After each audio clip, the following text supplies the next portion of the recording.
السلام علیکم ورحمۃ اللہ وبرکاتہ۔ ناظرین، کیسے ہیں آپ؟ امید ہے کہ اللہ جل شانہ کی رحمت اور اس کے لطف اور کرم سے سب ٹھیک ٹھاک ہوں گے۔ تو ناظرین، مرزا محمد علی جہلمی نے ایک آج ایسا مسئلہ بیان کیا ہے کہ مسئلہ سن کر میں اس سوچ میں پڑ گیا کہ پتہ نہیں اس بندے کا دین کے ساتھ کوئی تعلق بھی ہے یا نہیں ہے۔ اور یہ ماشاءاللہ جب بھی بات کرتا ہے بخاری اور مسلم سے کم بات نہیں کرتا، جب بھی حوالہ دیتا ہے بخاری اور مسلم بخاری اور مسلم، تو یہ صرف ظاہری معنی ترجمہ سمجھتا ہے، باقی مفہوم حدیث کا یا آیات قرآنیہ کا نہیں سمجھتا۔ تو آج اس نے ایک مسئلہ بیان کیا ہے کہ جن جانوروں کا گوشت کھایا جاتا ہے ان کا پیشاب پخانہ پاک ہے، حلال ہے۔ تو مسلم کی حدیث اس نے پیش کی ہے کہ اس کے اندر حضور علیہ السلام نے فرمایا کہ یعنی بکریوں کے باڑے میں نماز پڑھا کرو، اور اس نے صرف اتنا بتایا۔ اور اسی حدیث میں یہ فرمایا گیا ہے کہ اونٹوں کے بارے میں نماز نہ پڑھا کرو۔ اگر اس کا موقف یہ ہے کہ حلال جانوروں کا پیشاب پخانہ پاک ہے، تو پھر اونٹ بھی تو حلال ہے، وہ حرام ہے۔ ارے عقل کے اندھے ذرا سمجھو۔ تو ناظرین، پہلے میں آپ کو مرزا کی بات سناتا ہوں، اس کے بعد ہم انشاءاللہ اس پہ تبصرہ کریں گے۔ حلال جانور کے پیشاب سے کپڑے پلید ہو جاتے ہیں؟ نہیں ہوتے جی، یہ اللہ تعالیٰ نے آسانی دی ہے، ہمارا رزق اللہ تعالیٰ نے ان جانوروں کے ساتھ جوڑا ہوا ہے۔ جس طریقے سے مویشی ہیں، بکریاں، گائے، بھینس، اونٹ، ان کے گوبر کے ذریعے ہم ایندھن حاصل کرتے ہیں، ان کے دودھ کو استعمال کرتے ہیں۔ اگلے زمانوں میں تو اکثریت کا سورس آف انکم یہ ہوتا تھا، تو وہ تو بیچارے پوری زندگی کپڑے ہی چینج کرتے رہے، تو ایسے ہو نہیں سکتا۔ اسی دیکھیں مسلم شریف میں حدیث موجود ہے کہ بکریوں کے باڑے میں بھی نماز درست ہے۔ اب بکریوں کا باڑا وہ تو مینگنیوں سے پر ہوگا، وہاں نماز کیوں درست ہے؟ اس لیے کہ وہ ناپاک نہیں ہے۔ تو ناظرین، آپ نے یہ سنا کہ انہوں نے فرمایا کہ بکریوں کے بارے میں نماز ادا کیا کرو، اور اگلا جو حدیث کا مفہوم ہے وہ نہیں سمجھایا، وہ بات نہیں کی کہ آپ علیہ السلام نے اونٹوں کے بارے میں نماز پڑھنے سے منع کیا ہے۔ اب اس نے یہ اس حدیث سے یہ سمجھا ہے کہ شاید بکریوں کا پیشاب پخانہ پاک ہے اور اس میں ہم نماز پڑھ سکتے ہیں۔ نہیں نہیں نہیں، یہ مقصد نہیں، یہ مفہوم نہیں حدیث کا۔ تو خوب سمجھ لو، بکریوں کے بارے میں اس لیے فرمایا گیا، اس کی تطبیق یہ ہے کیونکہ بکریاں جو ہے یہ عاجزی والا جانور ہے، اس سے کوئی نقصان کا اندیشہ نہیں ہے، یہ انسان کی جان نہیں لے سکتی، یہ خطرناک جانور نہیں ہے۔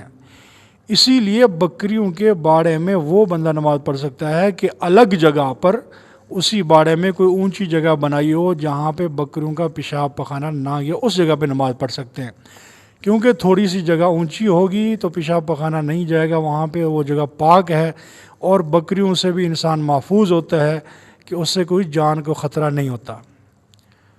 اور اونٹوں کے بارے میں فرمایا کہ ان کے بارے میں نماز نہ پڑھا کرو، کیونکہ اونٹ ایک خطرناک جانور ہے، حالانکہ یہ بھی حلال ہے، اس کا گوشت ہم کھاتے ہیں۔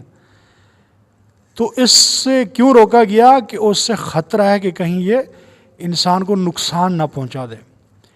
باقی اس کے پیشاب پخانے کا حلال اور پاک ہونا یہ کہیں بھی نہیں ہے، یہ جو صرف بکریوں کے باڑے میں نماز پڑھنے کا کہا گیا وہ اس حال میں کہ اگر کہیں اور جگہ نہیں ہے تو تم کسی بکری کے باڑے میں اونچی جگہ پر تھوڑی سی جہاں پہ جو ہے وہ گندگی نہ ہو۔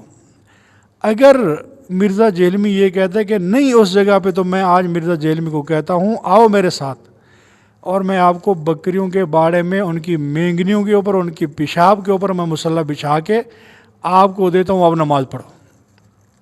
تو ناظرین، یہ غلط ہے، اس نے غلط مفہوم لیا ہے، ظاہری معنی اس نے سمجھا ہے لیکن حدیث کا اصل معنی نہیں سمجھا۔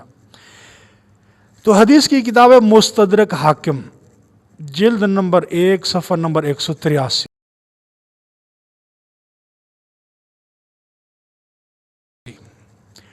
اس کے اندر ایک مکمل باب باندھا گیا ہے، باب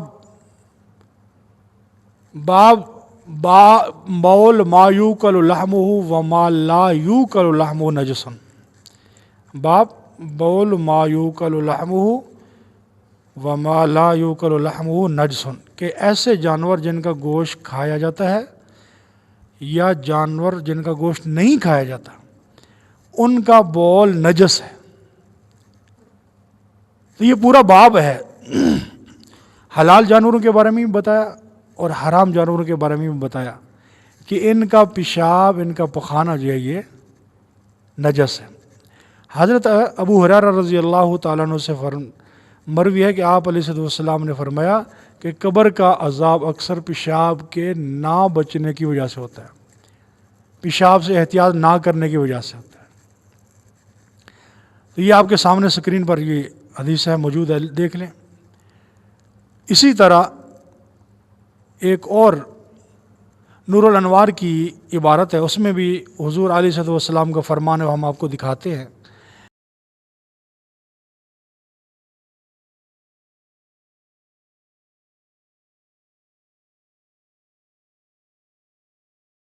مروی ہے کہ نبی علیہ السلام نے ایک صحابی کا جنازہ پڑھایا، نیک اور صالح آدمی تھے، لیکن کچھ دیر کے بعد حضور علیہ السلام کو محسوس ہوا کہ اس کو عذاب قبر ہو رہا ہے۔ تو آدمی بھی نیک ہے، اللہ کا ولی ہے، صحابی ہے، اور عذاب قبر ہو رہا ہے۔ تو حضور علیہ السلام ان کی زوجہ محترمہ کے پاس تشریف لے گئے اور ان کے حالات کو یعنی دریافت کرنا چاہا۔ تو بیوی نے فرمایا کہ اے اللہ کے محبوب، یہ بکریاں چرایا کرتے تھے، لیکن یہ بکریوں کے پیشاب سے احتیاط نہیں کرتے تھے، ان کے پیشاب کے چھینٹے ان کے جسم پر، ان کے کپڑوں پر لگ جایا کرتے تھے، لیکن یہ احتیاط نہیں کرتے تھے۔ تو یہ بھی آپ کے سامنے ہے۔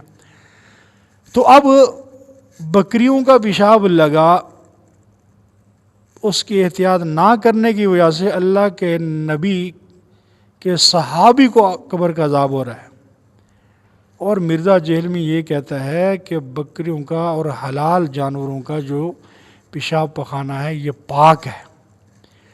ارے خدا کے بندے، میں تمہیں یہ کہہ رہا ہوں کہ خدا کے لیے کسی استاد کے پاس بیٹھ کر چند دن کو علم حاصل کر لو۔ ظاہری حدیث کو دیکھ کر تم لوگوں کو گمراہ کر رہے ہو۔ اگر تم یہ سمجھتے ہو کہ حلال جانوروں کا پیشاب پخانہ پاک ہے تو پھر پیا کرو نا، ہر روز کولے بھر بھر کے پیا کرو، گلاس بھر بھر کے پیا کرو۔ لیکن موت پڑ جائے گی اور لوگوں کو یہ کہہ رہے ہو کہ حلال ہے، پاک ہے، بکریوں کے بارے میں نماز بھی پڑھ سکتے ہو۔ اور بھائی پڑھ سکتے ہیں، لیکن کس حال میں پڑھ سکتے ہیں، کس وجہ سے اللہ کے محبوب صلی اللہ علیہ وسلم فرمایا، اس کی وجہ کیا ہے، وہ وجہ بھی لوگوں کو بتاؤ نا۔ اس لیے ناظرین، مرزا جہلمی صرف ظاہری معنی اور ترجمے پڑھ کر یہ آپ لوگوں کو سناتا ہے، گمراہ کرتا ہے۔ اس لیے اس کے دجل سے، فریب سے، جھوٹ سے، اس کی جہالت سے اپنے آپ کو بچاؤ۔ تو اس حدیث سے معلوم ہوا، اس حدیث سے، کہ مرزا جہلمی انتہائی جاہل انسان ہے۔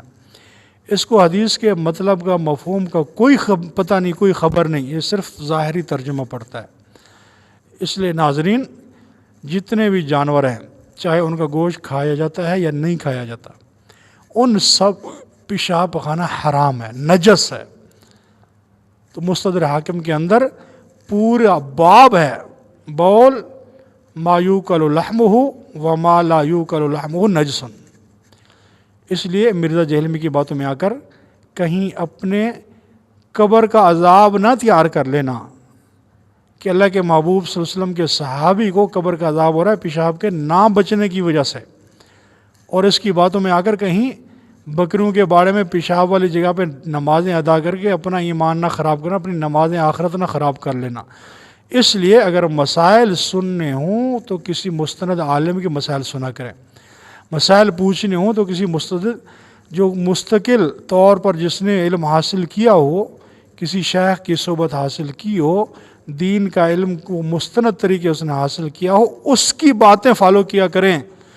مرزا جہلمی سے جان چھڑائیں۔ اللہ جل شانہ سے دعا ہے کہ اللہ اس فتنے سے ہم سب کی حفاظت فرمائے۔